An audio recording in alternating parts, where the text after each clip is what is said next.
A couple years back, I ran an ad for Claude Hopkins' scientific advertising book. I recorded, it's in the public domain at this point. I recorded an audiobook version of it and I put that online plus a PDF and I made it available for free. And I ran this ad as a lead generation method to drive people to sign up for a free copy of Scientific Advertising, which, by the way, it's still out there. So if you go to freescientificadvertising.com, you can actually get that. And I'll make sure to include a link in the description with this. So I ran this ad, and the headline on the banner ad was "Dead Marketers Don't Lie." Dead marketers don't lie. And I want to talk a little bit about that in today's episode. These are the proven direct response marketing, copywriting, and entrepreneurship success strategies you can use today to write your own ticket and create the life you want. I am Roy Furr, and this is Breakthrough Marketing Secrets. Now, here's today's breakthrough. So that ad, "Dead Marketers Don't Lie," it worked pretty well, and I thought it was fun. And heck, I might start running it again. So, what did I tap into with that? Why is that valuable? And why is what I'm actually talking about there and encouraging people to check out this old book so valuable of advice? I just want to reflect on that and have a little fun. I thought it would be a great topic for today's episode. So dead marketers don't lie. We have this perception as a society and even us as marketers that many of the people who are trying to sell us things, whether that's through marketing or through direct sales, have a motivation to misrepresent themselves, to misrepresent their offers, to misrepresent, the promises and their proof and all of that stuff. We have this belief because there are enough bad actors out there, enough people who do misrepresent themselves that we have to be careful. So as prospects in any market, we have our BS filters up, right? Like we are looking for a reason to call BS on people who are making promises to us. And rightly so we can protect ourselves and protect, our investments in whatever products or whatever. And so there is this underlying belief, negative emotion around marketers are liars. And so by saying dead marketers don't lie, it taps into that through this unique mechanism in the message of dead marketers don't lie. Okay, that's interesting. Why do dead marketers don't lie? But there's also a double entendre there because it's like a zombie coming back to life. The zombie is no longer lying in its grave. It's back alive, right? So as a bit of a poet too, I really like that. So the other message that comes across in there is that old marketers endure because they told the truth. Their messages are alive again, are still alive because they were valuable and continue to be valuable. And so my friend and client, Perry Marshall, he teaches that one of the things that you should do every morning is read a book that's at least 1,000 years old. Read from a book that's at least 1,000 years old. So a lot of ancient religious texts definitely fit for that, but there are also a lot of texts that have endured since before. He says pre-Gutenberg. Read a book that existed before the printing press and still exists today because it was a powerful enough lesson to endure when people had to handwrite books, when people literally had to write books by hand, and to get a new copy of a book, somebody had to rewrite that book by hand. And yes, then it endured through the printing press and the rise of all of that and the rise of new technology. Well, old marketers endure, marketers from decades ago, from a century ago or more, endure, their lessons endure because they touched on certain truths that are still relevant today. So for example, Scientific Advertising by Claude Hopkins, to me, that's one of the most foundational books of advertising. And even somebody today, this book was written 100 years ago. It was written well before internet marketing, and yet it could be the most valuable internet marketing book that there is. Jay Abraham says, David Ogilvy said nobody should have anything to do with his with advertising until they've read this book 7 times.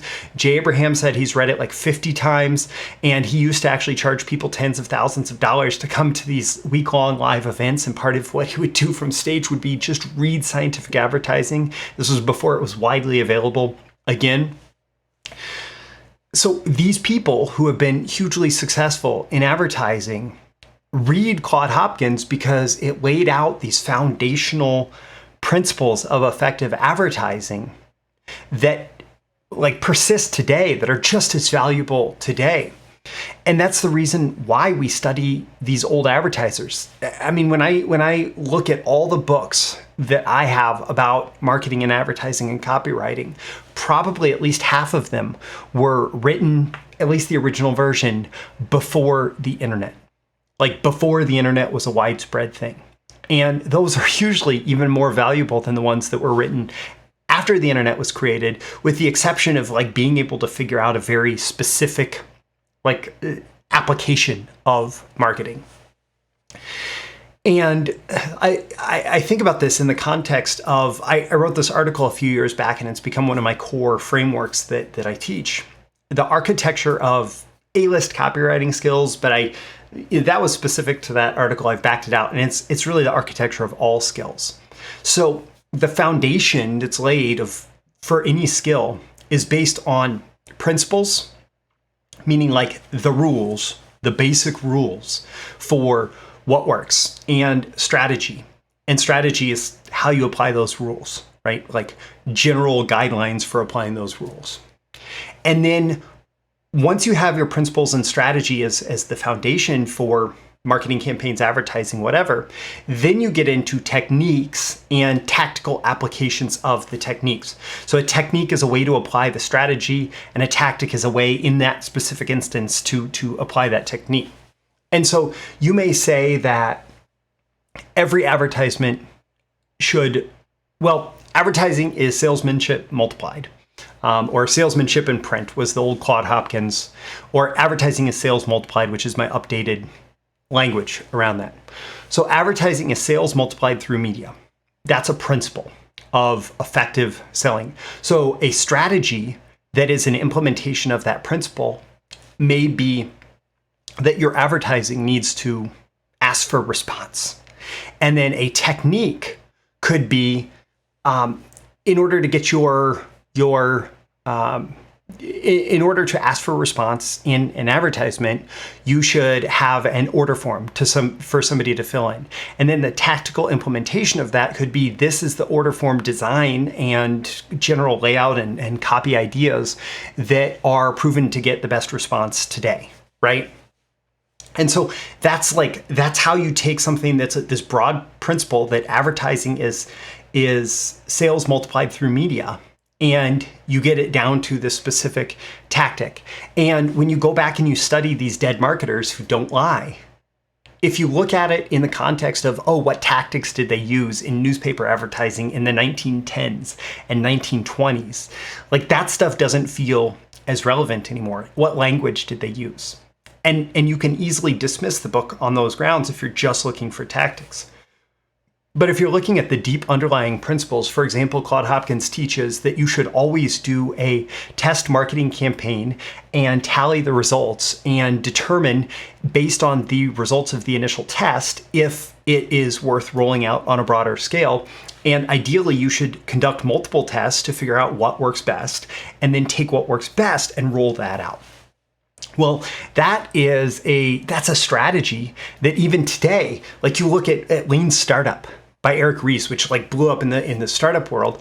It's all about testing out some business concept as quick as possible on a smaller scale with early adopters, and then figuring out what works and what doesn't work, maybe iterating, coming up with a few different things to test, and then once you have something that works, rolling it out. Well, that book, like honestly, I don't know if Eric Ries studied scientific advertising, but so many of the principles in that behind the lean methodology are just scientific advertising all over again. And like it's so powerful to go back to early sources and to understand, and then you can start to see this repetition of ideas that works in generation after generation, and to the point that you say, like, okay, how can I use this today? How are other people using this today? So for example, I'm going through some other books right now, and they're talking about rapid iteration, rapid testing of different ideas, and trying to figure out what gets engagement. And then once you have that, how do you scale up from there? And again, like, it's all the same thing. So once you have the principles and strategies from these dead marketers who don't lie, once you have the principles and strategies, you have, like, it's just a matter of figuring out how to apply it today. And so media changes, like the specific media you're going to use. Obviously, the internet didn't exist. Social media didn't exist. Facebook advertising as a platform, or YouTube advertising as a platform, or whatever the next thing is going to be. Like, those things didn't necessarily exist when these principles and strategies were laid out. And medias change, technologies change, trends change. And you have to adapt to that. But the underlying human psychology and the buying decision-making process and the sales process, like, those things don't change. And so when you're grounded in the principles and strategies that work, that you can learn from somebody who wrote a book on marketing and advertising 100 years ago, like, once you're grounded in that, then it's so easy to adapt to whatever is going on. And so the reason we study that is so that we can learn the underlying psychology, the underlying processes that work for advertising, marketing, business, whatever, and then we just map it to our current scenario. And if you do, again, like, if you want to pick up that free scientific advertising book, you just go to freescientificadvertising.com. You'll get the audiobook. It's MP3s. You just download it, and a PDF copy of the book if you prefer to read it. You just have to give your email address there, and you'll be added to the Breakthrough Marketing Secrets daily email list as well. Also, I'll include a link to that initial article, The Architecture of A-List Copywriting Skills. I have a little graphic that tries to explain, like, how the whole thing works. But basically recognize that if your principles are in alignment with success, then it all goes from there. And if you want to be more successful at marketing or advertising or any other skill, the first thing you need to do is shift your principles to match whatever is, like, the most successful, whatever it is that the most successful people do, whatever principles the most successful people base their businesses on or their skills on. When you match to that, then it's a matter of just honing your strategies and techniques and tactics a little bit. But the biggest shift will always come from shifting your principles and then your strategies. Okay, so with that, I'm Roy Furr. This has been your daily episode of Breakthrough Marketing Secrets. I'd love if you'd leave a comment or a review. Let me know on a scale of 1 to 10 how valuable you're finding this and why. What are your action items? What are your takeaways? What are you going to do as a result of this, even if it's just going to download scientific advertising or maybe reading it again or listening to it again if you have gone through it at least once before. Remember, Jay Abraham said he went through it 50 times, and he recommends other people do the same. Also, tap that like button before you go so you get more content like this delivered to you.